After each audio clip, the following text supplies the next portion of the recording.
नायक अखिल गुण निधान भक्तवत्सल अकारण कारण करुणा वरुणालय रुक्मिणी प्राण संजीवन जगदाधार भगवान पांडुरंग परमात्म्याच्या चरणारविंदी व्यासपीठावरून मनोभावे वंदन करून कैवल्य ज्ञान चक्रवर्ती विश्वमौली ज्ञानोबाराय वैराग्य राग रसिक जगद्गुरु श्री संत तुकोबाराय आदी करून सकल साधू संतांच्या चरणारविंदी व्यासपीठावरून मनोभावे प्रणिपात करून उपस्थित असणाऱ्या सर्व भाविक भक्तांच्या चरणारविंदी व्यासपीठावरून मनोभावे नमस्कार करून आपल्या या पंचदिनी कीर्तन महोत्सवामध्ये आयोजित असणाऱ्या श्री संत मुक्ताबाई कृत ताटीच्या अभंगाच्या चिंतनमालेच्या द्वितीय दिवसाच्या सत्रामध्ये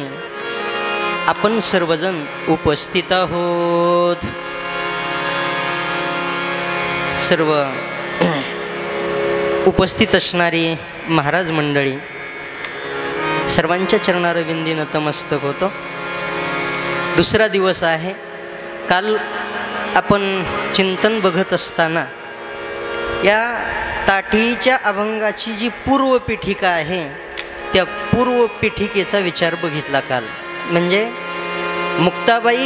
मुक्ताबाईच्या मुखातून निघालेली जी ही अभंगमाला आहे, नेमके ही अभंग का निघाले, याचा उगम का झालेला आहे, याचा विचार आपण काल केला.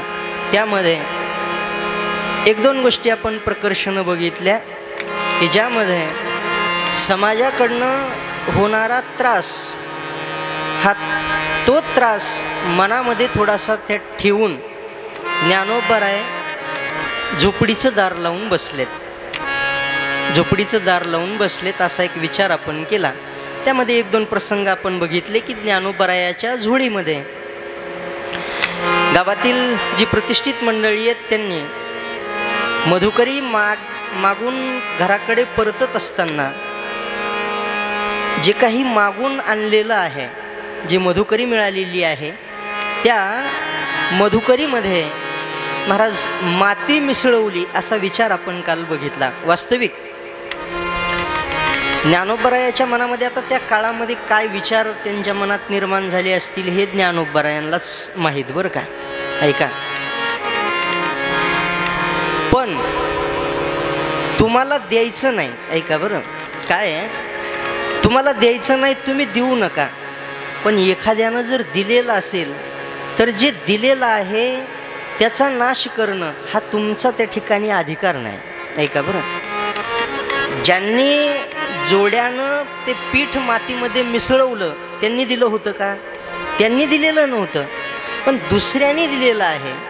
मग दुसऱ्यानं दिलेली मधुकरी जे काही पीठ असेल ते पीठ मातीमध्ये मिसळण्याचा तुमचा अधिकार नाही. आणि जर तुम्ही असं करत असाल तर श्रद्धायुक्त अंतःकरणाने ज्यांनी काही आम्हाला दिलेलं आहे, वाक्य लक्षात घ्या, ज्यांनी श्रद्धायुक्त अंतःकरणाने आम्हाला दिलेलं आहे त्यांच्या श्रद्धेचा तुम्ही अवमान करताय. त्यांच्या श्रद्धेचा, ज्यांनी दिलं महाराज त्यांच्या श्रद्धेचा हा अवमान करणं आहे. कदाचित हा विचार ज्ञानोबारायाच्या मनाला झोंबलेला असावा. आपण कालच बोललो, तर्कानेच आपण विचार मांडतो आहोत. नेमके काय प्रसंग घडला, कशामुळे नेमकं ज्ञानोबाराय तिथपर्यंत गेले असतील. ज्ञानोबारायांचा स्वभाव तर तसा नाही आहे, रागवण्याचा स्वभाव ज्ञानोबारायाचा नाही. कारण सर्वच साधू संतांनी ज्ञानोबारायाबद्दल बोलत असताना मुक्त कंठाने माऊली असं ज्ञानोबारायांना संबोधलेलं आहे. ऐका बरं, या सृष्टीच्या पाठीवर माऊली हा जो शब्द आहे, हे जे वाक्य आहे, हे वाक्य स्त्रीलिंगी आहे. माऊली बरं, हे शक्यता एखाद्या स्त्री जीवनाला लागू पडणारं वाक्य आहे. पण हा चमत्कार आहे की शरीर पुरुषाचं असून सुद्धा माऊली ही त्या ठिकाणी त्यांना माऊली म्हणून त्यांना संबोधल्या जातं. बहुतेक काल सकाळी जयदीप महाराजांनी कीर्तनामध्ये हा विचार थोडा मांडला, म्हणजे स्पर्श करून गेले होते, पण मला ते वाक्य महत्त्वाचं आहे. ते म्हटले होते की स्त्रियांच्या जीवनामध्ये, स्त्री शरीरामध्ये असणारा जो जीव आहे, त्या जीवाच्या अंतःकरणामध्ये थोडीशी पुरुषाच्या आत असणाऱ्या जीवापेक्षा महाराज त्यांच्या अंतःकरणामध्ये थोडीशी माया जास्त असते. काय असते? माया थोडी जास्त असते. मग तसं ऐका, ज्ञानोबराय पुरुष असून सुद्धा ज्ञानोबरायाला ज्या अर्थी माऊली असं सकल संत संबोधतात, त्या अर्थी नक्कीच महाराज माऊलींच्या अंतःकरणामध्ये सर्वाबद्दल माया आहे, प्रेम आहे. मग असे माऊली की ज्यांच्या अंतःकरणामध्ये सर्वाबद्दल दयाभाव आहे, प्रेमभाव आहे, ते माऊली दार लावून त्या ठिकाणी झोपडीमध्ये बसलेच असतील कसे, असा विचार आपण काल थोडासा करून आलो. पण काय असतं, लीलाच करायची झाल्याच्या नंतर मग संत आणि देव काहीही करतात. बरं, एखादी लीला करायची असेल तर मग ते काहीही करत असतात. ते आपली बुद्धी. महाराज ते काल परवा एक महाराज बोलले होते थोडंसं, आता ते सोशल मीडियावरती व्हायरल झालेलं आहे बऱ्यापैकी. तुकोबरायाबद्दल ते थोडंसं बोललं आहे.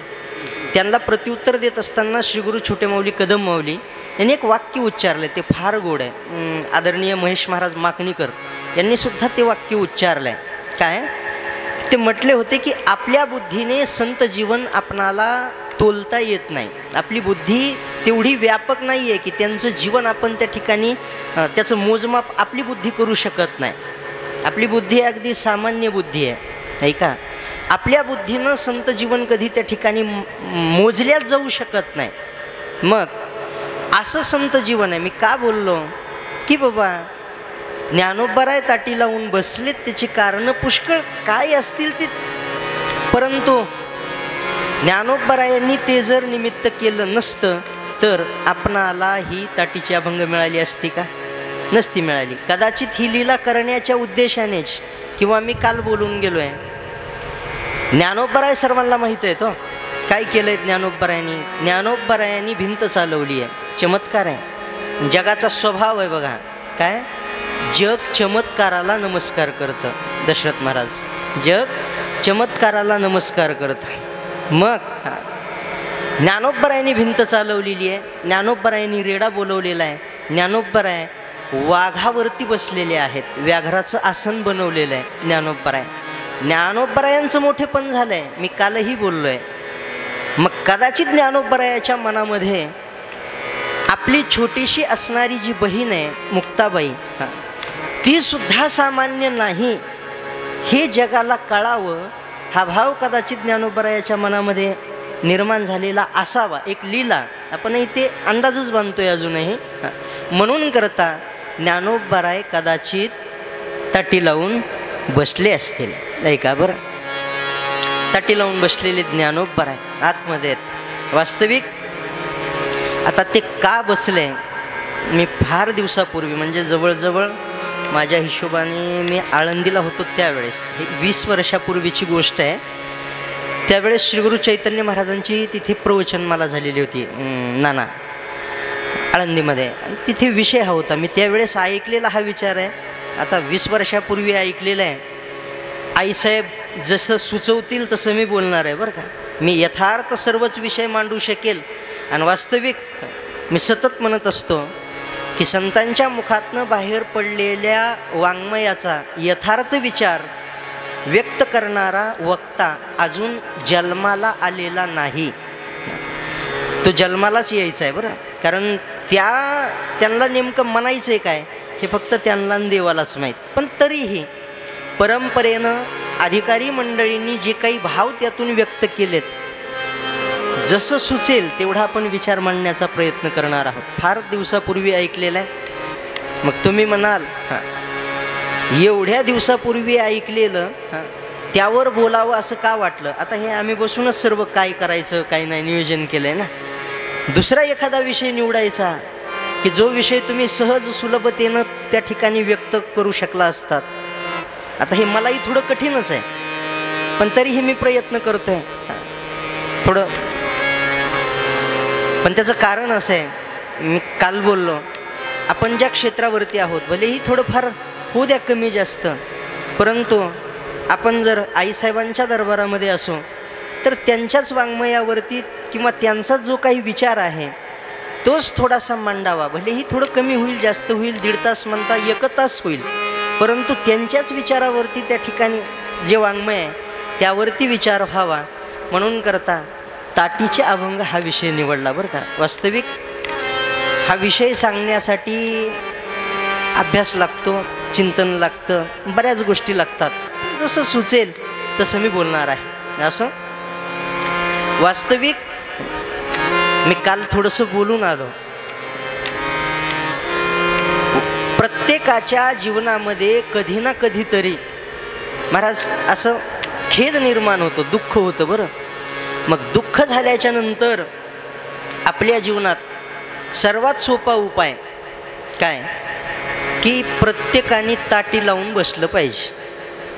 आपल्या विचार केला पाहिजे आपण ना आपण आपल्या जीवनामध्ये आत्तापर्यंत जे काही करतो आहेत, संसारात असू द्या परमार्थात असू द्या, काय करतो आहेत, या कृतीतून आपण आपल्या जीवनामध्ये समाधानी आहोत का. मी सतत म्हणत असतो आपण आपल्या जीवनामध्ये समाधानी आहोत का, आपणाला त्रास का होतोय, या गोष्टीचं चिंतन करण्यासाठी ताटी लावणं नितांत गरजेचं आहे. आता ताटी लावणं या शब्दाचा अर्थ काय करायचा त्यावर हा विचार अवलंबून आहे. कधीतरी चिंतन केलं पाहिजे. ताटी लावणं म्हणजे अगदी बाहेरचा काहीच विचार, ताटी लावणं घराचं दार लावणं म्हणजे बाहेरचा विचार आहे का, नाही. मग घरातलाच विचार आहे ना, आतलाच विचार आहे. दाराच्या बाहेरचं काही दिसणार आहे का, दार लावल्याच्या नंतर दिसणार नाही. मग आतमध्ये त्या ठिकाणी चिंतन करायचं आहे. काय करायचं आहे, चिंतन करायचं आहे. वास्तविक आता हे प्रत्येकाने केलं पाहिजे बरं. काय बाहेरचा विचार थोडासा बाजूला ठेवून आपण स्वतःसाठी चिंतन केलं पाहिजे. कोणासाठी, आपल्या स्वतःसाठी. आपण आपल्या जीवनामध्ये समाधानी आहोत का दुःखी आहोत, हा विचार लक्षात यावा म्हणून करता डोळे झाकावेत. अगदी इंद्रियाची सर्वच्या सर्व दारं बंद करावीत. दारं बंद करणं म्हणजे ताटी लावणं आहे ना. सर्व दारं, कानाची दारं बंद करा, डोळ्याची दारं त्या ठिकाणी बंद करा, ताटी लावूनच आहे. आणि चिंतन करा की आपण हे जे करतो आहे या कृतीचा इतरावर काय परिणाम आहे आणि या कृतीचा माझ्यावरती काय परिणाम झाला आहे. मी एवढे दिवस झालं हे काही करतो आहे. ऐका, आता सर्वसामान्याचा विषय थोडा बाजूला ठेवा, मी माझं बोलतो. एवढे दिवस झाला आपण कीर्तन करतोय, एवढे दिवस झाला आपण कथा करतोय. आता हा ताटीचा विषय म्हणून मला बोलावं लागणार आहे बरं. एवढे दिवस झालं आपण कथा कीर्तन करतोय, आपल्या कथेचा, आपल्या कीर्तनाचा समाजावर काय परिणाम झाला हा विचार करण्यासाठी मी कधीतरी ताटी लावून बसलं पाहिजे. ऐका बरं, समाजावर काय परिणाम झाला. माझी कथा ऐकून, माझं कीर्तन ऐकून जर श्रोत्यांना कधी असं वाटतच नसेल की आपण कधीतरी ज्ञानेश्वरी उघडावी, कधीतरी गाथा उघडावा, असा जर विचार श्रोत्याच्या मनामध्ये एवढ्या वर्षामध्ये निर्माणच झालेला नसेल तर मग मला ताटी लावण्याची गरज आहे, चिंतन करण्याची गरज आहे. ताटी लावून की नक्की माझ्या वक्तव्यामध्ये काही ना काहीतरी त्या ठिकाणी दोष आहेत. ऐका बरं, ज्यामुळे मी सतत म्हणत असतो मला जो विषय यथार्थ कळालेला नाही, ऐका, तो विषय मी श्रोत्याला यथार्थ पद्धतीने समजवून देऊ शकत नाही. ऐका बरं, मग तो मला अगोदर कळाला पाहिजे. किमान माझ्या वक्तव्याने समोरच्याचं त्या ठिकाणी काय झालं पाहिजे, कल्याण झालं पाहिजे. जर होत नसेल तर मग हा दोष वक्त्याचा आहे, श्रोत्याचा नाही. ऐका, जर एवढे दिवस कथा कीर्तन ऐकून जर एखाद्याला वाटतच नसेल, खाणारा पिणारा असेल, त्याला जर वाटतच नसेल की आपण आता बस ऐकलंय, आत्ता आपल्या जीवनामध्ये त्या ठिकाणी खाणं पिणं बंद करावं. ज्या वक्त्याच्या कथा कीर्तन श्रवणाच्या नंतर एखाद्या श्रोत्याच्या अंतःकरणामध्ये असा विचार जन्माला येत असेल, उत्पन्न होत असेल की बास बाबा महाराजांनी सांगितलं, मग आता आपण आजपासून आपल्या जीवनामध्ये आपण मदिरा प्राशन करणार नाही. एखाद्या श्रोत्याच्या मनामध्ये हा निर्माण जन्माला, हा विचार त्या ठिकाणी जन्माला येऊ द्या. महाराज त्या वक्त्याचं त्या ठिकाणी जे वक्तव्य आहे, आत्तापर्यंत केलेलं जे वक्तव्य आहे त्या वक्तव्याची ती सार्थकता आहे. त्या समोरचा श्रोता सुधरवणं ही त्या वक्त्याची काय आहे, वक्तव्याची सार्थकता आहे. विचार करणं गरजेचं आहे, हे का, चिंतन करणं गरजेचं आहे. आता आमचं असं झालं आहे, चिंतनाला वेळ कुठे आहे महाराज?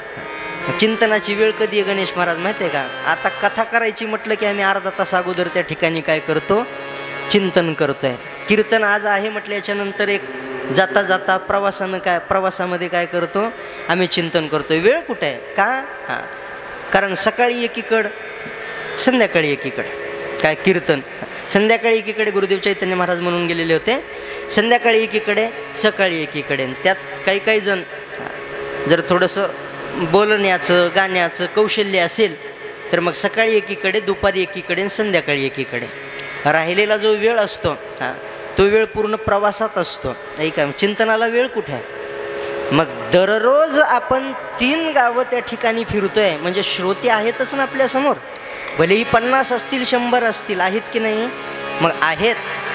मग दररोज आपण एवढ्या श्रोत्यांच्या मध्ये जातोय, वक्तव्य करतोय, बोलतोय. मग आपल्या वक्तव्याने श्रोत्यांच्या अंतःकरणामध्ये महाराज जर त्या ठिकाणी काही परिवर्तनच घडत नसेल, मग अशी कीर्तनामध्ये महाराज एक वाक्य बोलून गेले, परिवर्तन. परमार्थ हा खरं बघितलं तर परिवर्तनासाठी आहे. इथं आपण आलो का? आपल्या जीवनामध्ये काही ना काहीतरी परिवर्तन घडलं पाहिजे.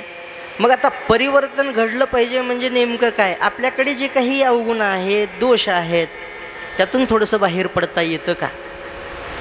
वास्तविक आता दोषाचं चिंतन करत असताना पुष्कळ पद्धतीचे दोष असतात, पण तरीही समोरच्याला कळत नाही तर आपल्याला कळतं आपल्यामध्ये काय आहे. काही कमी करता येईल का हा विचार करण्यासाठी आपण इथं आलेलो आहे. चला मी बोलतोय.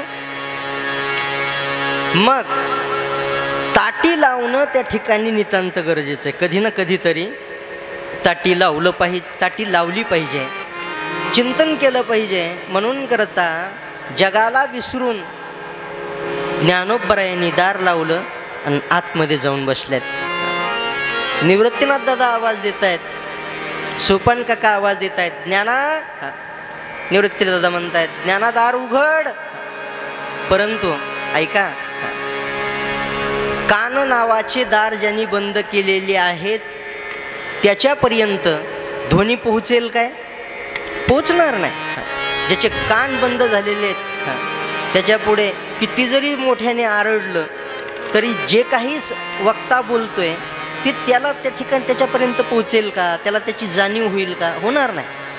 मग ज्ञानोबरायांनी दारं बंद केले, ताटी लावली. याचा अर्थ फक्त तेच नाही काय, फक्त ते घराचं झोपडीचं दारच लावलं आहे असं एवढा सामान्य त्या ठिकाणी अर्थ घेऊ नका. मग चिंतनात आहेत ज्ञानोबराय बरं.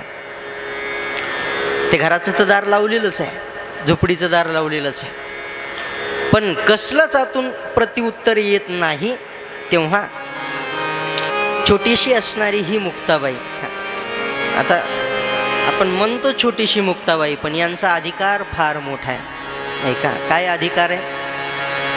1400 वर्षाचे चांगदेव महाराज, बहुतेक रात्री महाराजांनी विचार सांगत असताना सांगितला काय, चांगदेव कोण होते चांगदेव महाराज? मग ते 14 विद्या, 64 कला, सर्वच्या सर्व 4 वेद, 6 शास्त्र, 18 पुराण सर्व त्या ठिकाणी मुखोद्गत आहेत. हा भाग स्वतंत्र आहे, पण सर्वात महत्त्वाचं 4 वेद, 6 शास्त्र आजही पाठांतर असणारी माणसं कमी नाही आहेत. जयदीप महाराज ज्ञानेश्वरी गाथा मुखोद्गत, सर्व गाथा भागवत मुखोद्गत असणारी मंडळी आहेत. हे विशेष नाही काय, एखाद्यानं ठरवलं पाठ करता येतं, त्यात काही विशेष नाही. मग पण विशेषत्व चांगदेव महाराजांच्या जीवनातलं हे काय, जो काळ कोणाला सोडत नाही, देवादिकांना सुद्धा सोडत नाही, त्या काळाला 14 वेळ हुलकावणी दिली आहे महाराज चांगदेव महाराजांनी. बघा बरं, हे सोपं नाही. मग असा ज्यांचा अधिकार ते चांगदेव महाराज त्या चांगदेव महाराजांचं गुरुपद ज्या भूषवतात महाराज, त्यांचं नाव मुक्ताबाई आहे बरं. सर्वसामान्यालाच गुरुपद नाही. मग 1400 वर्षाचे तापी तीर रहिवाशी, 1400 वर्षाचे वय, 1400 वर्षाचं मुक्ताबाईचं वय 6-7 वर्षाचं. 6-7 वर्षाच्या मुक्ताबाई, 1400 वर्षाचे चांगदेव महाराज. पण 1400 वर्षाच्या व्यक्तीचं गुरुपद यांनी भूषवलेलं आहे. म्हणजे हा किती मोठेपणा आहे यांचा लक्षात घ्या. कोणाचा? मुक्ताबाईचा. हा त्यांचा अधिकार.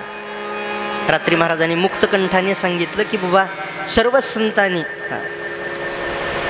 आदिशक्ती आईसाहेबांचं विशेषत्वाने वर्णन केलेलं आहे. अशा मुक्ताबाई या समोर आल्या. आता वास्तविक शरीर संबंधाने चिंतन करत असताना या छोट्या बहीण आहेत बरं, ज्ञानोबरायाच्या छोट्या बहीण आहेत. आणि एक नियम आहे बघा. आता आपण जर ही 11 अभंग बघितली, ताटीचं थोडं बारकाव्यानं जर चिंतन केलं तर बरेच ठिकाणी उपदेश केलेला आहे.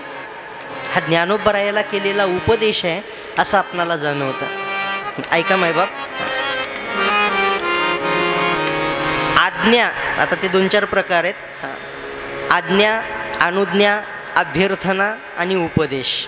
हा भामतीकाराने केलेला विचार आहे. आज्ञा मोठ्याने लहानाला करायची असते किंवा मोठा लहान असणाऱ्याला करतो, तिला काय म्हणतात?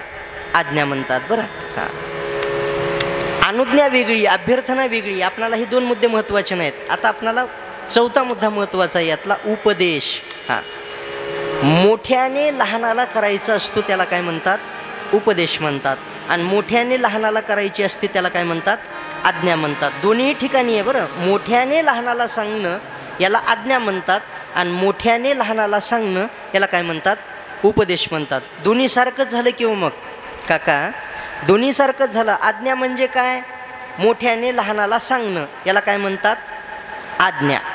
आणि मोठ्याने लहानाला सांगणं याला काय म्हणतात? उपदेश म्हणतात. दोन्ही सारखंच झालं. मग याच्यात फरक काय?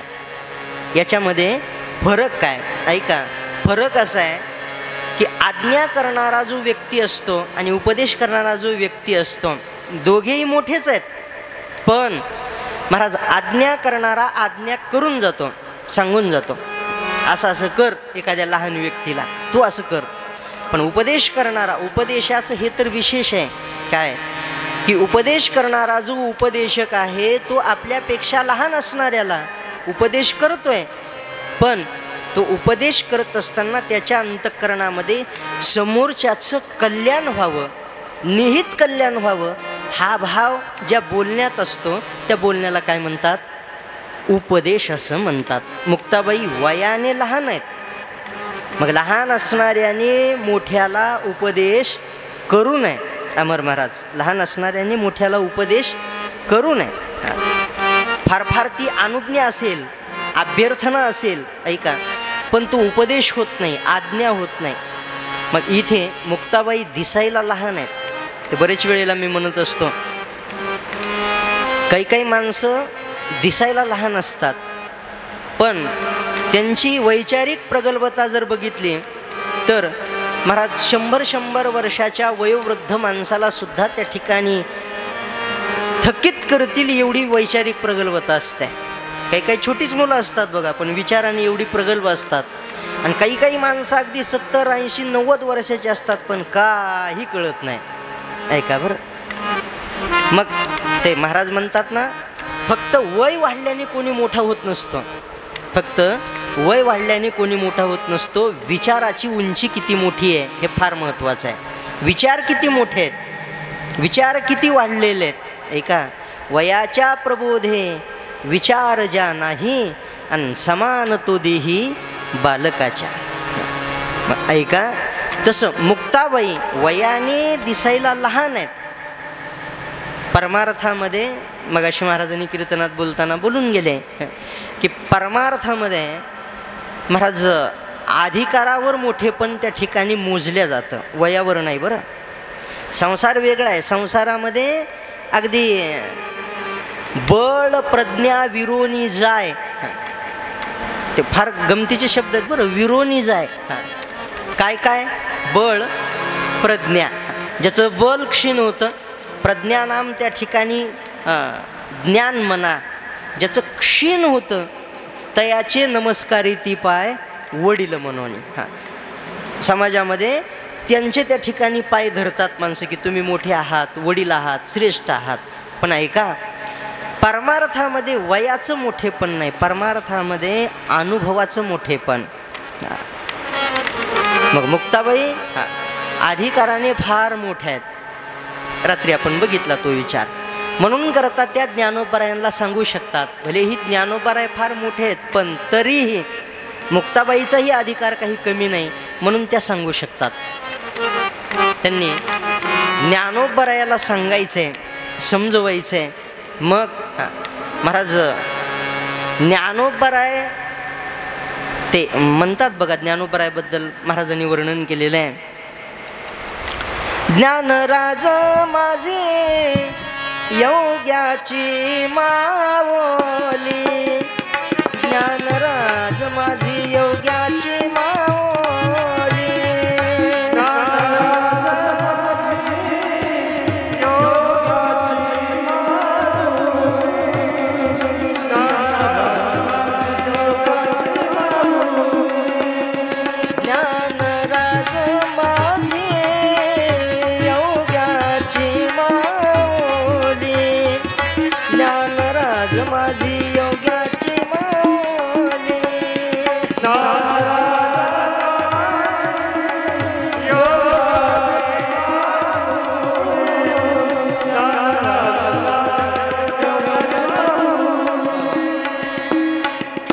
ज्ञानोबराय काय आहेत? योग्याची माऊली आहेत. म्हणजे जेवढे योगी आहेत, आता योगामध्ये प्रकार आहेत बरं. ते काल परवा येताना मी ऋषी महाराजांना दाखवलं. इथे जालना परिसरात, जालन्याच्या थोडं अलीकडं. तुम्ही जालन्यावरून आलात का? बाकीची मंडळी नाही, तुम्ही शिल्लोडवरून आलात तिकडून, बरोबर आहे. जालन्याच्या आणि गणपतीचं राजूर आहे, त्याच्यामध्ये मी बघितलं आहे बरं. ते एक 22-23 वर्षापूर्वी मी या परिसरामध्ये आलो होतो, त्यावेळेस काही काल राहिलो आहे मी इकडे. त्या कालामध्ये एक योगी बघितला मी. अजूनही काही योगी आहेत या परिसरात. तो योगी बघितला सर, तो त्यांनी एक पण केलेला होता. काय? 1100 मंदिर बांधेपर्यंत, ऋषिकेश महाराजांना दाखवलं मी ते. 1100 मंदिर बांधेपर्यंत मी गुडघा वाकवणार नाही. काय? असा गुडघा वाकवायचा नाही, म्हणजे बसायचं नाही, गुडघा वाकवायचं नाही, उभंच राहायचं. त्यांचं नाव होतं खडेश्वरी बाबा. ऐका बरं, अशात काही आता मी त्या बघितलं नाही त्यांना, पण त्यावेळेस बघितलेलं आहे. 1100, आणि त्यांनी ते केलेत म्हणे, नंतर मला कळालं. मग तुम्ही म्हणाल झोपायचं कसं? काही नाही, तर असा झोपाळा केलेला होता, फक्त त्यावरती असे हे कोपरे ठेवायचे 2, उभंच राहायचं, झोपायचं नाही. गाडी चालवायची जयदीप महाराज ते त्यावेळेस. मी त्यांना गाडी चालवताना बघितलं आहे, कसं उभंच राहून. गाडीला सिस्टमच केली होती तशी, उभंच राहायचं. या परिसरात परत जालन्याच्या थोडं इकडच्या परिसरामध्ये शिंदखेड राजाला जाताना एक महाराज आहेत, तिथे विद्वान आहेत, भगवान बाबा आनंदगडकर नाव ऐकलं असेल आपण, नसेल. त्यांना विचारल्याच्या नंतर म्हणलं बाबा हे काय आहे? त्यांनी सांगितलं ही योगी मंडळी आहेत. कसली? योग. आता योगाबद्दल बोलताना ज्ञानोबरायांनी जो विचार सांगितला तो कदाचित यासाठीच असेल, या प्रकारातल्या योगासाठी असेल. काय? पाहेपा लोह्याची चणे जे बोचरिया पडती खाणे. ऐका बरं, बोचऱ्या माणसाला हरभरे खायला दिले. काय दिले? हरभरे खायला. खाता येतील का बोचऱ्या माणसाला? बरं, ते आपले हरभरे नाही, मग लोखंडाचे हरभरे बनवले आणि ते दिले खायला. कशाचे? लोखंडाचे. खाता येतील का त्याला? खाता येणार नाही. ऐका, योग मार्ग एवढा कठीण आहे. योगाची या वाटा जे निघाले गा सुभटा, आणि तया दुःखाचाची सैल वाटा भागाला. सैल म्हणजे सिल्क दुःख. बरं, दुःखातही प्रकार आहेत ना. जसं शेंड्याचं दुःख म्हणजे वरच्या टोकाचं दुःख, सैल दुःख. त्यांच्या वाट्याला, कोणाच्या? योग्याच्या वाट्याला. योग एवढा चांगला नाही. आता ते एवढं कुंभमेळ्यात आत्ता महाकुंभामध्ये जी मंडळी गेली त्या मंडळीनं बघितलेलं असेल बघा. काय ते एक जणाचा त्या ठिकाणी व्हिडिओ व्हायरल झाला होता, फोटो व्हायरल झाला होता. हात वरी वाळून गेला, हात असा वरी केलेला वाळून गेला. त्यात हाटी योगी, योग आहे तो, पण हट्टाचा योग आहे, त्यांना काय म्हणायचं, हाटी योगी म्हणायचं. बरं, हात असा वरी केलेला. आता त्यांनी काय संकल्प केला असेल, किती दिवस मी हात वरी करणार, कधी खाली करणार. तो जो वर केलेला हात किती 50 वर्षापूर्वी केलता का 40 वर्षापूर्वी केलता, त्याची हालचालच नाही, असा हात तो असाच. ऐका बरं, हा कशाचा प्रकार आहे, हा योगाचा प्रकार आहे. मग जेवढ्या प्रकारचे योगी आहेत, ऐका बरं, या सर्व प्रकारच्या योग्याची ज्ञानोबराय माऊली आहेत. कोण आहेत, आई आहेत. हा, म्हणून करता मुक्ताबाई त्यांना उपदेश करत असताना त्या ठिकाणी बोलतात, ज्ञानदादा हे बरं नाही, हे बरं नाही. तुमच्यासारखा त्या ठिकाणी तुम्ही दार उघडून बाहेर या. कोणी काहीतरी बोललं म्हणून करता त्यांच्या बोलण्याचा तुम्ही स्वतःवरती त्या ठिकाणी परिणाम करून घेतला आहे, योग्य नाही. तुम्ही साधे नाहीत, तुम्ही योगी आहात. तुम्ही कोण आहात, योगी आहात. मग ऐका, योगी कोणाला म्हणतात. वास्तविक योग शब्दाचा विचार करत असताना ज्ञानोबराय योगी आहेत, कारण ज्ञानोबरायांनी ज्ञानेश्वरीमध्ये योगाबद्दल फार त्या ठिकाणी बारकाव्याने भगवान परमात्म्याची जी भाषा आहे, काय संतुष्टम सततम योगी, इथे आलेलं जे पद आहे, यतात्मा दृढ निश्चय. योगी कसा असतो, संतुष्टम सततम. सतत जो संतुष्ट असतो त्याला काय म्हणतात, योगी म्हणतात. मग ऐका, यतात्मा दृढ निश्चय मय्यर्पित मनोबुद्धिर यो मद्भक्त समे प्रिय. भगवान परमात्मा बोलताना बोलतात. या योगाचं चिंतन करत असताना, इथे आलेल्या योग शब्दाचं चिंतन करत असताना ज्ञानोबरायांनी फार गोड विचार सांगितलाय. बरं, ज्ञानोबराय बोलताना बोलतात, जीव परमात्मा दोन्ही बैसोनी ऐक्यासनी, जगाची या हृदय भुवनी विराजती. ऐका, जे अशा पद्धतीने विराजमान आहेत त्यांना काय म्हणतात, योगी म्हणतात. कशा पद्धतीने, काय जीव परमात्मा दोन्ही, जीव आणि परमात्मा हे दोघंही एका आसनावर बसवलेले आहेत. कुणी, योग्याने. बरं, थोडं किचकट विषय आहे, पण ऐका, योगी समजावा म्हणून करता बोलतो. जीव आणि परमात्मा हे दोघं जण एका आसनावर ज्यानं बसवलेले आहेत, तो या दोन्हीपासून वेगळा आहे. तो या दोन्हीपासून वेगळा आहे. जीवाला परमात्म्याला ज्यानं एका आसनावर बसवलेलं आहे, हृदयामध्ये महाराज बसवलेलं आहे. अगदी साईटला उभं राहून या दोघाकडे जो महाराज बघत राहतो त्याला काय म्हणतात, साधू म्हणतात, योगी म्हणतात.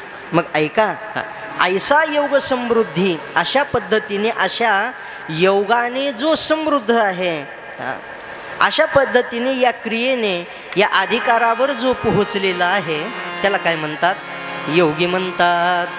तुम्ही म्हणाल जीव आणि परमात्मा हे एका आसनावर बसवले म्हणजे नेमकं त्यानं केलं काय, काय असतं बघा. ते वेदांतामध्ये विचार आलेला आहे. एक अशी फांदी आहे म्हणे, काय आहे, एक फांदी आहे, आणि त्या फांदीवरती महाराज त्या ठिकाणी दोन पक्षी बसलेले आहेत. दोन पक्षी बसलेले आहेत. कोणते पक्षी आहेत ते, त्या पक्षाचं चिंतन करत असताना वेदांताने विचार सांगितला की बाबा ते जे दोन पक्षी आहेत, एक पक्षी आहे त्याला जीव म्हणतात, आणि दुसरा पक्षी आहे त्याला परमात्मा म्हणतात. ऐका बरं, वास्तविक ते परमात्म्याने गीतेमध्ये सुद्धा बोलताना हा विचार सांगितलेला आहे.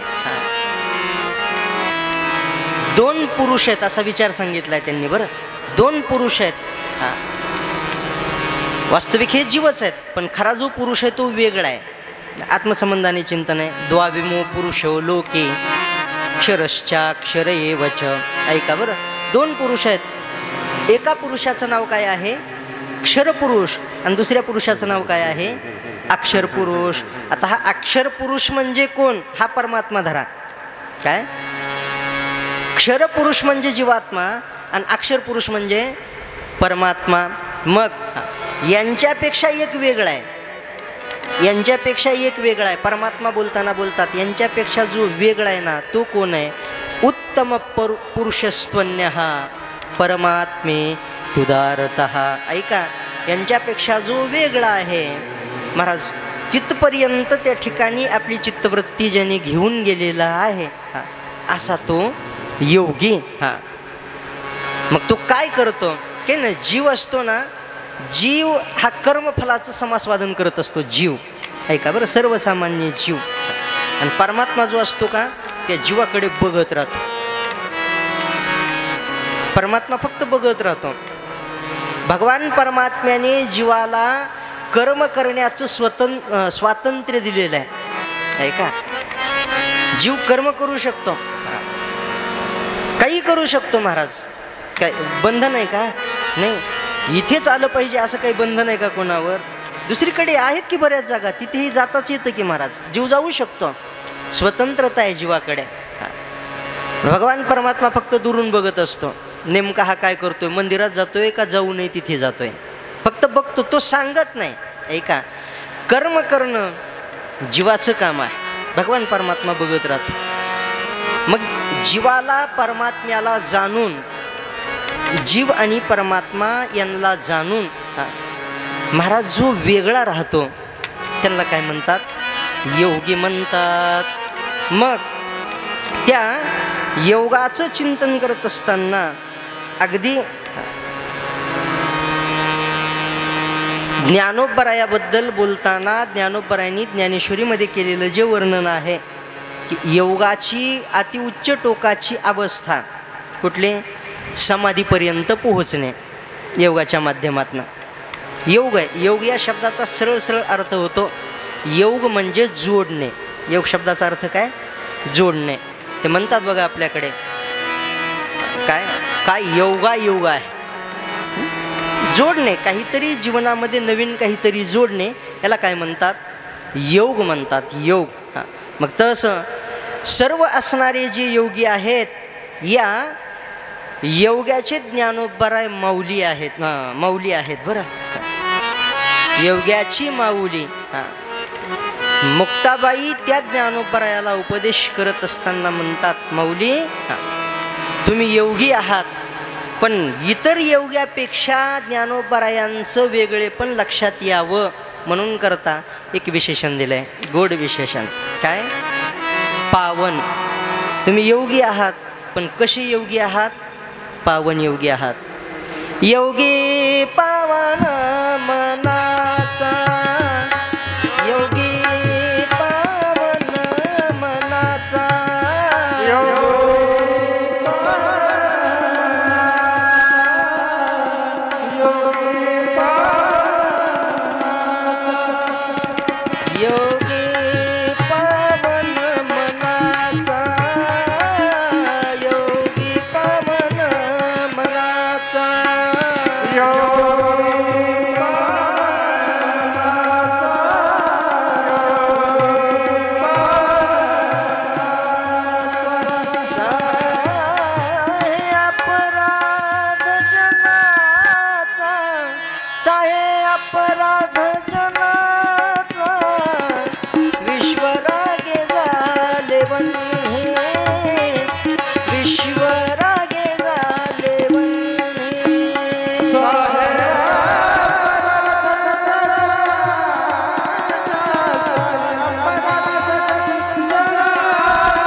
पावन मनाचा. माझा थोडा आवाज द्या, माझा कमी झालाय. योगी असतो तो कसा असला पाहिजे असाही विचार करा. कसा असला पाहिजे? पावन मनाचा असला पाहिजे. काही जण असतात मनाचं चिंतन करत असताना कलुषित मनाची काही त्या ठिकाणी असतात बरं मंडळी. मग पण योग्याने पावन मनाचा, पवित्र मनाचा योगी असला पाहिजे. पावन मनाचा म्हणजे नेमकं त्यानं काय केलं पाहिजे, तो पवित्र असावा. ठीक आहे, त्याचं मन त्या ठिकाणी पवित्र असावं. पावन या शब्दाचा अर्थ काय, पवित्र. पावन शब्दाचा अर्थ पवित्र. हां, पवित्र मन असावं. एक दुसरा मुद्दा की त्या योग्याने काय केलं पाहिजे, तर साहे अपराध जनाचा, त्या योग्याने जनाचा अपराध सहन केला पाहिजे. कुणी, योग्याने. आता ऐका, बरेच वेळेला असंही होतं ते अपराध सहन करणाऱ्या माणसाच्या संबंधाने त्याच्या जीवनात त्याला फार फार सहन करावं लागतं. सहन करणाऱ्या माणसाला जास्त त्रास देतात. सहन करणाऱ्या माणसाला लोक जास्त त्रास देतात. थोडं थोडं थोडं थोडं जंगलांकडे जंगलामध्ये तुम्हाला वाकडे तिकडे झाडं दिसतील, सरळ लाकडं दिसणार नाही. कारण जे सरळ लाकडं असतात माणसं लगेच कचकच मारत कुठल्या तरी कामासाठी, कुठल्या तरी कामाला म्हणजे सरळ स्वतःला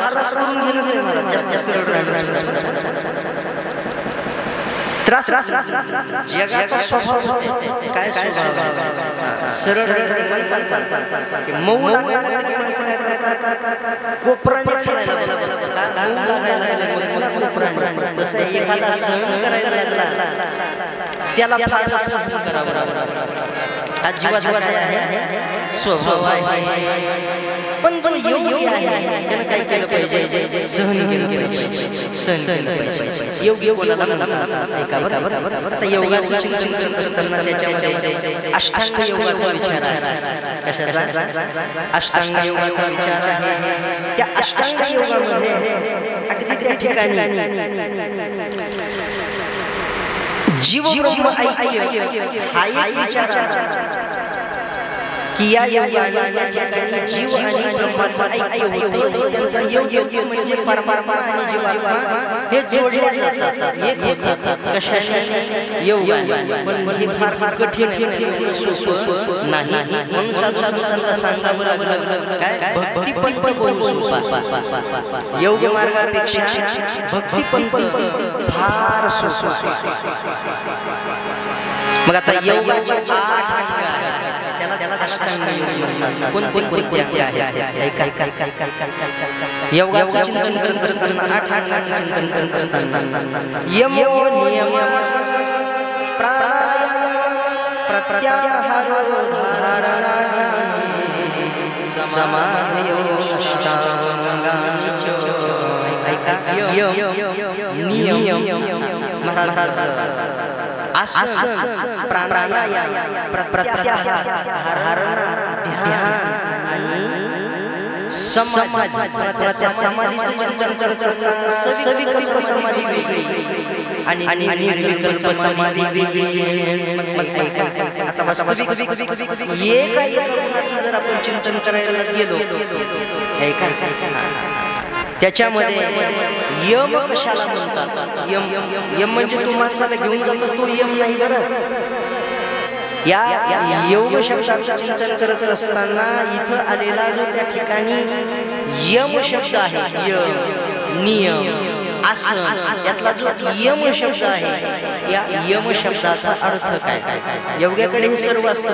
ऐका, यम शब्दाचा अर्थ काय, यम त्याला म्हणतात अहिंसा, सत्यास्तेव ब्रह्मचर्य परिग्रह यमः. 2-3 मुद्दे सांगितले. याच्यामध्ये अहिंसा हा योगाचा काय आहे, पहिला धर्म आहे अहिंसा. दुसरा सत्य अस्तेव, सत्य.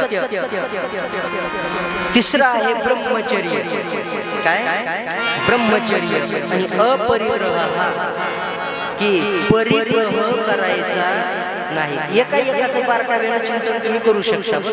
एका अहिंसा ज्याच्याकडे नाही त्याला योगी म्हणा, ज्याच्याकडे असत्य नाही त्याला योगी म्हणा, ज्याच्याकडे सत्यच आहे त्याला योगी म्हणा, ज्याच्याकडे अस्तेय आहे त्याला योगी म्हणा, ज्याच्याकडे ब्रह्मचर्य आहे त्याला योगी म्हणा, ज्याच्याकडे अपरिग्रह आहे त्याला योगी म्हणा. किंवा हे 5 अंग याला काय म्हणावं? यम म्हणावं. काय अष्टांग योगातला हा एक अंग आहे अष्टांगातला. कुठलं? यम. हा झाला यम. नियम कशाला म्हणतात? ऐका. शौच संतोष तपहा स्वाध्याय अक्षर प्रणिधानानि नियमः. यम नियम. शौच पवित्रता आली बरं पहिली. काय की जिथे पवित्रता असते नियमामध्ये काय आहे? पवित्रता आहे. दुसरी गोष्ट समाधान आहे. योगी समाधानी असतात बघा. म्हणजे समाधानी नसतात त्यांना योगी म्हणता येत नाही. मग समाधानी असतो त्या ठिकाणी. आता हे नियमाचं चिंतन आहे. यम नियम. तिसरा मुद्दा आहे त्याच्यामध्ये त्या ठिकाणी तप आहे. तप स्वाध्याय. तप करण्याची प्रवृत्ती ज्यांची आहे योग्याकडे असणारी ही काही गुण आहेत. बरं तप. परत भगवान परमात्म्याला नमस्कार करण्याची त्या ठिकाणी प्रवृत्ती. बरेच वेळेला असं होतं थोडंफार कळायला लागलं. ज्ञानाचं थोडं कठीणच काम आहे बरं का भोसले महाराज. ते म्हणून करता साधू संतांनी देवाकडे प्रार्थना केलेली आहे. काय? मी भक्त तू देव ऐशे करी. मला भक्तच राहू दे देवा. कारण ज्ञानाने देव आणि मी वेगळे नाही हे कळतं ना. देवानी मी एकच आहोत हे कळतं कशाने? ज्ञानाने. देवा तर माझ्यात भेद नाही हे कळतं ज्ञानाने. भक्त मंडळीने प्रार्थना केली देवा मला तुमच्यासारखं व्हायचं नाही. मग मी भक्त बरं आहे तुम्ही देव बरं आहे. का? याचं कारण आहे जर देव झालं तर काय होतं? देव झाल्यावर काही होत नाही. देव झाल्याच्या नंतर किती त्रास होतो हे नामदेव महाराजांना विचार. नामदेव महाराजांना ते गुरुदेवांच्या मुखात ऐकलेले. एक वेळेस नामदेव महाराज देवाला म्हणाले देवा तुमची किती मज्जा आहे म्हणे. कसं काय? किती भक्त येतात तुम्हाला त्या ठिकाणी नैवेद्य दाखवतात, प्रसाद त्या ठिकाणी तुम्हाला देतात, किती चांगलं आहे. भगवान परमात्मा म्हटले नामदेवा हे तुला दिसायला लागलंय चांगलं आहे पण या जागेवर उभं राहिल्याच्या नंतर कळतं मला किती दुःख आहे, देवाला किती त्रास आहे हे देवालाच माहित. आता आपण म्हणतो आपल्याला त्रास आहे, देवाचा विचार केल्यावर त्याला आपल्यापेक्षा लय त्रास आहे महाराज. तुम्ही म्हणाल कसं काय? बघा घर मालकाला घर सांभाळायचं म्हटल्यावर सहजासहजी सुखासुखाने त्या ठिकाणी सर्व व्यवहार व्यवस्थित चालतो का? नाही नाही, त्याला त्रास ठिकाणी सहन करावं लागतं मला. ज्याला हे जग चालवायचं त्याला किती त्रास असेल विचार करून बघा. विचार करून बघा काय झालं. भगवान परमात्मा म्हटले नामदेवा तुझी फारच इच्छा आहे, तुला वाटतंय ना माझं फार चांगलं आहे म्हणून. भगवान परमात्म्याने काय केलं महाराज, नामदेव महाराजाला उचललं ना आपल्या जागेवर उभं केलं. थोड्या वेळ विटेवर उभं राहिले नामदेव महाराज. बाहेर होते तोपर्यंत ठीक आहे, खाली होते तोपर्यंत परमात्मा खाली आले. खाली आले की देवाचं डोकं एकदम शांत झालं. आणि नामदेव महाराज उभे राहिले की त्यांना महाराज त्या ठिकाणी आवाज यायला लागले. कुठूनही आवाज यायला लागले महाराज. ते एका गुहेमध्ये, हिमालयाच्या एका गुहेमध्ये काही साधू तपश्चर्याला बसलेले होते काका. ते नामदेव महाराज बघायला लागले तिथून विटेवर साधू तपश्चर्याला बसलेले आणि तिथं दिवा लावलेला होता आणि त्या दिव्यात तेल संपत आलेलं होतं. तो दुसरा साधू म्हणायला लागला एका साधूला, अरे तेल संपत आलंय, अंधार पडेल, दिवा लागला पाहिजे. तो म्हटला या दिव्यामध्ये दिवा विजला नाही पाहिजे असं म्हणतोय ना, या दिव्यामधलं तेल संपत आलंय खरंय पण तेल संपण्याच्या देवानं येऊन जर याच्यात तेल नाही ओतलं तर देवाची माझी गाठ. तो साधू म्हणायला लागला. हे ऐकलं नामदेव महाराजांनी. नामदेव महाराज विचार करायला लागले अशी कोण कोणत्या कपारात किती जण बसलेत. हा एक झाला. काय म्हणतोय की जर त्या ठिकाणी या दिव्यामध्ये देवानं तेल आणून नाही ओतलं तर मग बघतो देवाकडे. लगेच नामदेव महाराजांनी देवाला विनंती केली, देवा माझ्या लक्षात आलं म्हणे, ते म्हणतात ना दुरून डोंगर साजरा, दुरून लय छान वाटतं महाराज, पण वर गेल्याच्या नंतर काही नसतं, ओसाड असतं पूर्ण. तसं वाटलं देवत्व हे त्या ठिकाणी आनंदमय आहे, सुखमय आहे, पण नाही, त्यालाही फार मोठा त्रास आहे महाराज. कोणाला? भगवान परमात्मा. चला मग ऐका, आपला विचार असा चालू आहे की बाबा हा त्या ठिकाणी नियम आसन कशाला म्हणतात? आसन तिसरा जो मुद्दा आहे या अष्टांग योगातला, याच्यामध्ये यम झाला, नियम झाला, आता तिसरा मुद्दा आहे आसन. आसन म्हणजे आपण जे बसतो याला काय म्हणतात? आसन म्हणतात. आसनाचे प्रकार आहेत, बरेच प्रकार आहेत. आता जी मंडळी प्राणायाम करतात त्यांच्या लक्षात येईल पुष्कळ प्रकारची आसनं आहेत.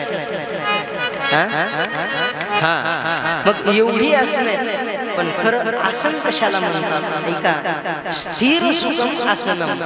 आसन शब्दाचा अर्थ काय? की जिथे स्थिर झाल्याच्या नंतर सुख मिळतं. आता बरेच वेळेला आपल्याला आसनं माहित आहे की महाराज? अगदी कथा कीर्तनामध्ये माणसं बसल्याच्या नंतर कथा कीर्तन होईपर्यंत रामदेव बाबाला माहित नाही तेवढी आसनं माणसं करतात बसल्या बसल्या. कळलं का माझं बोलणं? इकडनं पाय उचल, तिकडे ठेव, तिकडनं उचल, इकडं कर. पण स्थिर सुखम आसन, जिथे त्या ठिकाणी सहज सुख मिळेल, आत्मसुख मिळेल, या स्थानावर बसल्याच्या नंतर त्याला काय म्हणतात? आसन म्हणतात. ऐका, चौथा मुद्दा आहे प्राणायाम. यम, नियम, आसन, प्राणायाम. प्राणायाम कशाला म्हणतात? प्राणवृत्ती निरोध. जिथे प्राणवृत्तीचा त्या ठिकाणी निरोध होतो त्याला काय म्हणतात? या निरोधाला प्राणायाम असं म्हणतात. ऐका बरं, आता या प्राणायामामध्ये आपले जे हे नाक आहे ना, नाक आपलं, ऐका, दोन नाकपुड्या आहेत. कुठल्या कुठल्या? डावी आणि उजवी. डाव्या नाकपुडीत त्या ठिकाणी आपण श्वास घेतो सोडतो, उजव्याही नाकपुडीत त्या ठिकाणी आपण श्वास घेतो आणि सोडतो. ऐका, प्राणायामाचा थोडा विचार सांगतोय. त्या प्राणायामामध्ये अगदी त्या ठिकाणी कुंभक, पूरक आणि रेचक असा विचार आहे. तीन प्रकारचा विचार आहे. मग महाराज, डावी जी आपली नाकपुडी आहे त्या नाकपुडीतनं त्या ठिकाणी जी नाडी, तीन नाड्या सांगितलेली ना, इडा, पिंगला आणि सुषुम्ना. मग ऐका, डाव्या नाकपुडीतनं त्या ठिकाणी श्वास घेणं सोडणं, उजव्या नाकपुडीतनं सोडणं, कुंभक, पूरक, रेचक हा योगाचा प्रकार आहे. पण योग मी बोललोय मगाशी, योग एवढा सोपा नाही. हे आता आपण महाराज कुठल्या नाकपुडीतनं श्वास घेतो कळतं का तुम्हाला? आता नेमका कोणत्या नाकपुडीतनं कोणत्या नाडीनं श्वास चालू आहे लक्षात येतं का आपल्याला? लगेच लक्षात येत नाही. योगी मंडळी जी असतात ना, त्यांचे नियम ठरलेले असतात की या नाडीनं श्वास चालल्याच्या नंतरच पाऊल उचलायचा. काही मंडळी आहेत, मी बघितले तुमच्या गावाजवळच महाराज वारले, ते आता त्यांचं नाव बघा, वारले, आत्ता वारले, मंदिर आहे त्यांचं, वयस्कर होते. हा बजरंग त्यांची शिष्य मंडळी, त्यांच्या बरोबर चर्चा करताना हा विचार आमचा झालेला होता. श्वास कोणत्या नाडीने चालतोय यावर ठरवायचं, घरातून बाहेर पडायचं की नाही, पडायचं की पडायचं नाही, कोणत्या नाडीने श्वास चालतोय, पुन्हा ती वेळ, बरंच काय काय बघतात महाराज माणसं बघतात. चला मी बोलतोय, पण हे एवढं सोपं नाही, ते सर्व अभ्यासाने त्या ठिकाणी होतं. ऐका, पुन्हा अजून त्या ठिकाणी पाचवा मुद्दा आहे, त्याला यम, नियम, आसन, प्राणायाम. पाचवा मुद्दा आहे, त्याला म्हणतात प्रत्याहार. काय म्हणतात? प्रत्याहार. कशाला म्हणतात प्रत्याहार? ऐका, आपली जी काही सर्व इंद्रिय आहेत ना, या सर्व इंद्रियाला विषयापासून थोडस त्या ठिकाणी दूर करणं याला काय म्हणतात? प्रत्याहार असं म्हणतात. इंद्रियांना स्वस्व विषय वैमुख्ये नावस्थान प्रत्याहार. ही सर्व इंद्रिय महाराज त्या ठिकाणी विषयापासून दूर ओढून, आता हे सोपं का मला सांगा, इंद्रिय विषयापासून दूर जातात काय? इंद्रियाचा त्या ठिकाणी विषय अत्यंत प्रिय असणारा, त्या ठिकाणी प्रिय असणारी गोष्ट. इंद्रियांना विषय आवडतात. नवे नवे बरेच वेळेला ही इंद्रिय महाराज बोलताना बोलतात, विषयाचे चरवणे केली आयुष्याची गाडणी, केली आयुष्याची गाडणी, केली आयुष्याची गाडणी.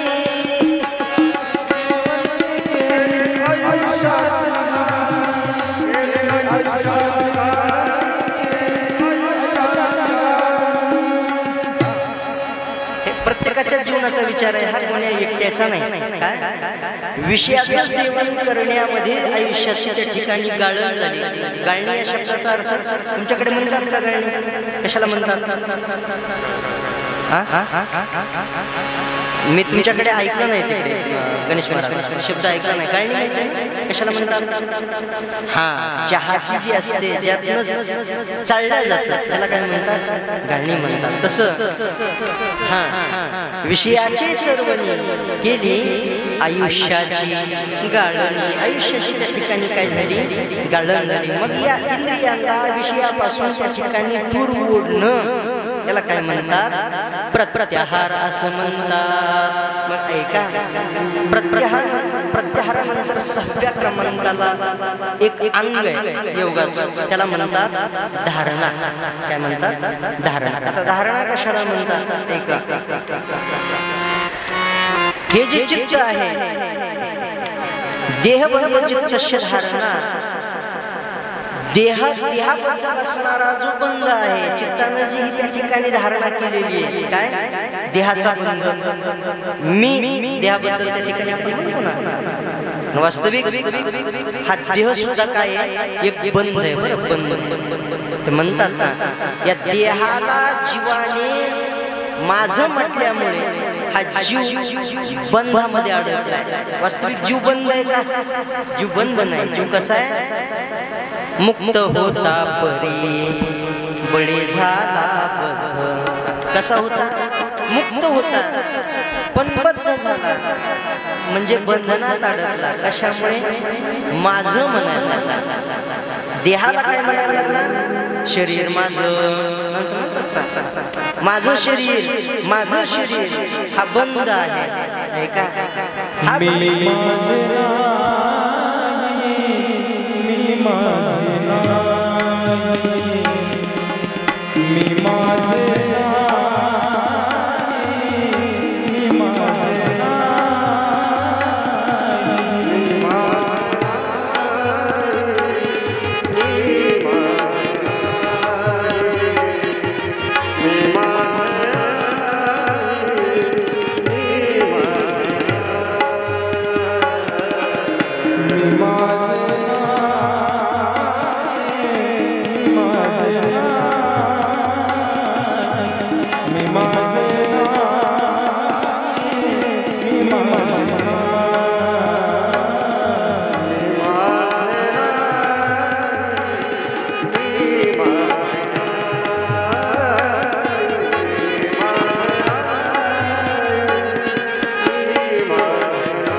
me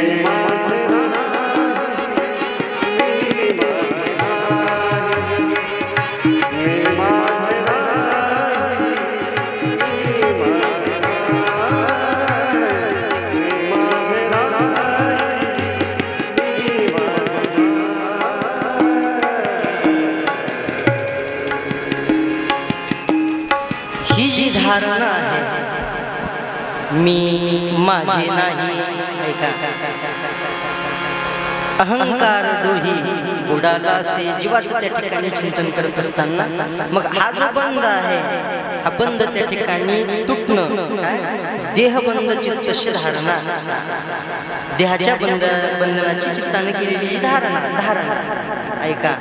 आणि 8वं अंग आहे अष्टांग योगाचं, त्याला म्हणतात समाधी. समाधी कशाला म्हणतात? दृष्ट स्वरूपावस्थान ही दुश्चित्त प्रवृत्ती निरोधा समाधी, ऐका बरं. मग कशाला म्हणतात? आता यामध्ये दृष्ट असणारा त्या ठिकाणी जो आत्मा आहे त्याच्या स्वरूपाच्या स्थितीला कारण असणारी जी चित्तवृत्ती, त्या चित्तवृत्तीच्या निरोधाला वृत्तिश्चित्त निरोध हा समाधी असंही म्हणा, की या वृत्तीच्या चित्ताच्या निरोधाला काय म्हणतात? समाधी असं म्हणतात. आणि या दृष्टीने ज्ञानोपरायांनी ज्ञानेश्वरीमध्ये मी कधीतरी बोललोय पाठीमागे, पुष्कळ विचार सांगितलेला होता, पण नाथ महाराजांनी नंतर त्यातला बराच काही विशेष कमी केलेला आहे. त्यामध्ये काही माणसं म्हणतात बघा, आजही ग्रामीण भागामध्ये अशी धारणा आहे लोकांची, काही माणसं म्हणतात जास्त ज्ञानेश्वरी वाचू नये. काय म्हणतात? जास्त ज्ञानेश्वरी वाचू नये का? त्याला जर विचारलं का बरं जास्त ज्ञानेश्वरी वाचू नये, माणसं म्हणतात जास्त ज्ञानेश्वरी वाचल्यावर माणसाला वेळ लागतो. भोसले महाराज असं म्हणतात बरं ग्रामीण भागामध्ये. अजूनही ही धारणा आहे, म्हणजे अजूनही काही गोष्टी अशा ज्ञानेश्वरीमध्ये. आता ज्ञानोपरायण योगीच आहेत महाराज, त्यामध्ये अगदी ज्ञानेश्वरीमध्ये असणारा जो 6वा अध्याय ना, जे जाणकार माणसं आहेत, मला ज्येष्ठ गुरुबंधू त्यांनी एकदा म्हटले होते, मी त्यातली एक शंका विचारली होती, मला दुसरीकडे पाहिजे होती भागवतामधला तो विचार होता, मी तिथली एक शंका त्यांना विचारली की हे असं काय असतं, याला काय म्हणतात? ते म्हटले महाराज 6वा अध्याय जास्त वाचू नका तुम्ही. मी म्हटलं मला ज्ञानेश्वरीत नाही विचारत नाही, मला दुसरीकडे तो शब्द, ते म्हटले ज्ञानेश्वरीत तो विचार आहे म्हणून मी म्हटलं. ते म्हणले मी विचारलं असं का बरं? ते म्हटले 6व्या अध्यायाचं चिंतन करून 6व्या अध्यायाचं चिंतन करून बरीच जण गेली, म्हणजे गेली या शब्दाचा अर्थ महाराज आतमध्ये जातात, ऐका, मग ते काहीच चालत नाही शरीरात. मी एक महाराज बघितलाय, जवळून बघितलाय, समोरनं बघितलेला आहे. आता ते थोडंसं वेगळा विषय आहे, नंतर कॅमेरा समोर म्हणून करतात, नंतर तुम्ही एक भेटा नावासहित सांगतो, ऐका. गेले गावकऱ्यांनी पूर्ण उरकलं आणि नंतर कळालं की गेले नव्हते ते होते. आता ते कसं कळालं वेगळा विषय म्हणून करता बोलतोय, पण हे काय आहे? योगाचा विचार आहे, ऐका, योगाचा विचार आहे, समाधीचा विचार आहे. त्यामध्ये सविकल्प समाधी आणि निर्विकल्प समाधी. मग ऐका, हे त्या ठिकाणी ज्ञानोपरायांचं जे ज्ञानेश्वरीमध्ये केलेलं त्यांनी वर्णन आहे, त्यावरनं मी बोललोय की स्वतः एखादी गोष्ट कळत नाही तोपर्यंत ती आपण समोरच्याला व्यवस्थित पटवून देऊ शकत नाही. ज्ञानोपराय योगीच आहे. ज्ञानोपरायांचं आता योगी आहेत हे साधू संतांनी जसं सांगितलं तसं देव सुद्धा बोलताना समाधी प्रसंगामध्ये भगवान परमात्म्याच्या मुखातले वाक्य ज्ञानोपरायाबद्दल. भगवान परमात्मा रुक्मिणी मातेला ज्ञानोपरायांचे मोठेपण सांगताना सांगतात काय? भगवान परमात्मा म्हणतात, देव म्हणते रुक्मिणी हा एकच योगी देखिला नयनी. ऐका, रुक्मिणी मातेला भगवान परमात्मा म्हणतात हा एकच योगी देखिला नयनी, हेच ज्ञान संजीवनी जाण त्रैलोक्याशी. नामदेव महाराजांच्या मुखात त्या ठिकाणी भाषा परमात्मा जे बोलले त्याचा अनुवाद केलेला आहे. मग असे तुम्ही योगी आहात, मुक्ताबाई म्हणतात तुम्ही योगी आहात. मग योग्याने कसं असलं पाहिजे तर साहे अपराध जनाचा अपराध योग्याने सहन केला पाहिजे, सहन केला पाहिजे. आता बरेच वेळेला समोरच्याने त्या ठिकाणी आपल्या संबंधाने काही विपरीत कृती केली, तुमच्या माझ्यासाठी फार महत्वाचं आहे. आपल्याला राग येतो, ताटीच्या अभंगाचं चिंतन कुणी ऐकावं, कुणी ताटीच्या अभंगाचं चिंतन करावं, ज्यांना ज्यांना राग येतो त्यांनी करावं. ऐका बरं.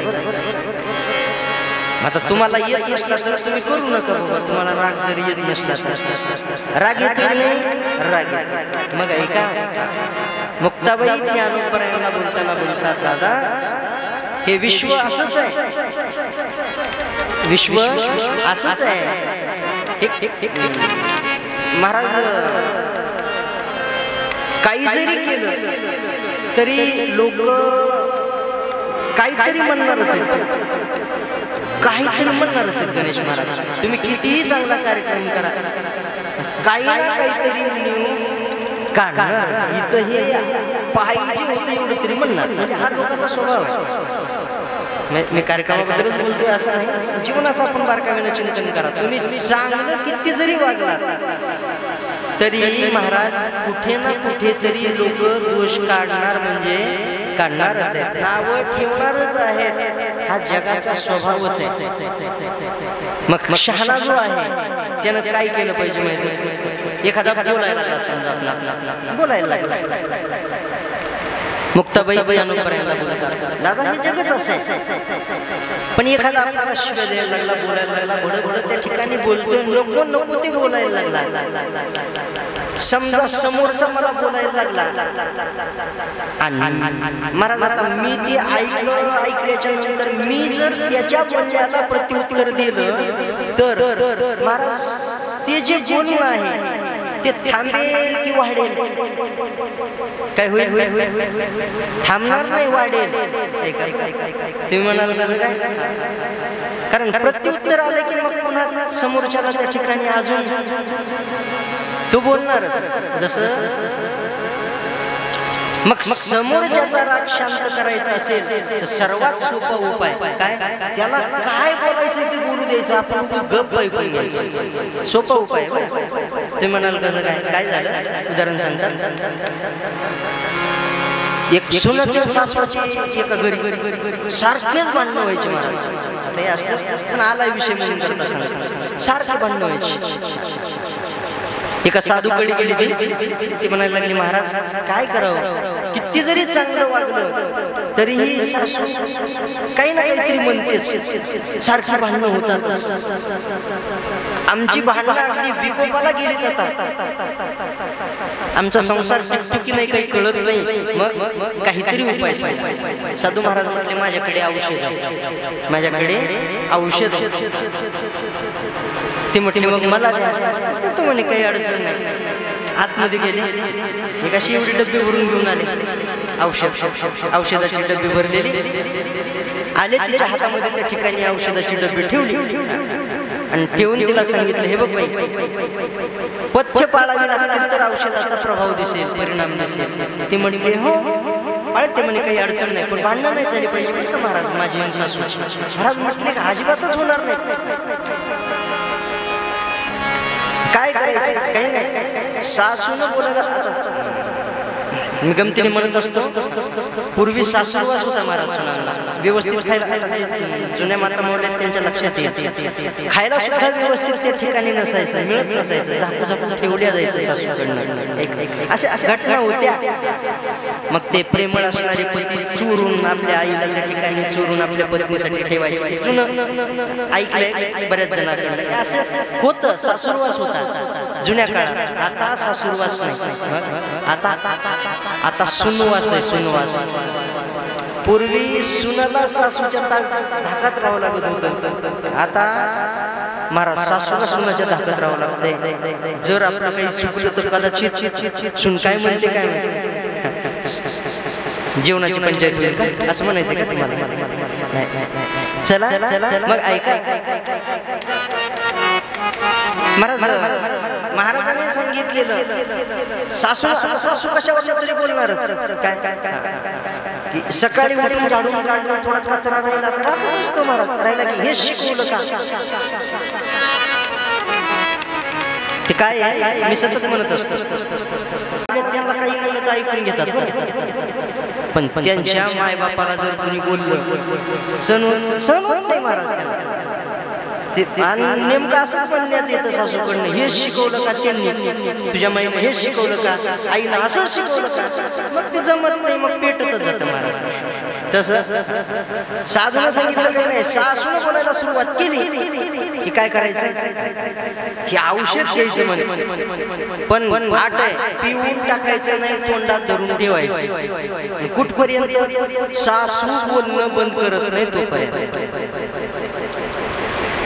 ती म्हणे असं पुन्हा भांडणच होणार नाही म्हणे, सासूला बोलू दे, काय बोलायचं बोलू दे म्हणे, जोपर्यंत तिचं बोलणं बंद होत नाही तोपर्यंत औषध तोंडात ठेवायचं. सासू बोलून बोलून थकली, बाहेर यायचं, औषध थुंकून टाकायचं, गिळायचं नाही. त्याच्यामध्ये थोडं मीठ, थोडी साखर टाकली महाराजांनी, पाणी होतं ते औषध दिलेलं. घरी आली महाराज, सासूनं बोलायला सुरुवात केलीच, कशावर तरी झाली सुरुवात, हिच्या लगेच लक्षात आलं औषध आणलं. आतमध्ये गेली, घेतलं महाराज औषध घेतलं. जवळजवळ महाराज सासूनं 2 मिनिट, 4 मिनिट, 5 मिनिट, 10 मिनिट झाले, बड समोरनं गेलं. आणि 10 मिनिटाच्या नंतर सासू विचार करते, येड्यासारखं मीच बोलायला लागले म्हणे, किती वेळ झालं, समोरने एक शब्द सुद्धा ही बोलत नाही, मग आपणच किती वेळ बोलावं. गप बसले महाराज, सासू अशी गप बसली. 2 मिनिटाच्या नंतर सून बाहेर गेली, टाकलं ते पाय औषध, तिच्या दृष्टीने असणार औषध. दुसऱ्या दिवशी सुरुवात केली सासून कशावर तरी, हिनं लगेच औषध घेतलं. आणि आता ते पाणी महाराज किती दिवस पुरणार आहे ते औषध, 15 दिवसांची बाटली संपून गेली. बाटली संपली की ही सून महाराजाकडे आली, महाराज ते दिलेलं औषध द्या की म्हणे. महाराज म्हटले कोणतं, ते भांडण न व्हायचं औषध, औषधाचं नाव काय, भांडण न व्हायचं औषध. महाराज म्हटले बाई, अगं ते काही औषध नव्हतं म्हणे, फक्त साधं पाणी होतं, आमचं भांडण कसं काय झालं नाही तर अगोदर सारखीच भांडणं व्हायची. महाराज म्हणायला लागले, बाई तुझी सासू बोलली की तू तिच्या बोलण्याला प्रत्युत्तर द्यायची म्हणे, त्याच्यामुळे काय व्हायचं, भांडण व्हायचं. समोरचा बोलणारा बोलून बोलून बोलून किती वेळ बोलर, बरोबर 5 मिनिट बोलर, 10 मिनिट बोलर, शेवटी म्हणत का नाही, आपण येण्यासारखी किती वेळ बोलून त्या ठिकाणी अर्धत बसायचं.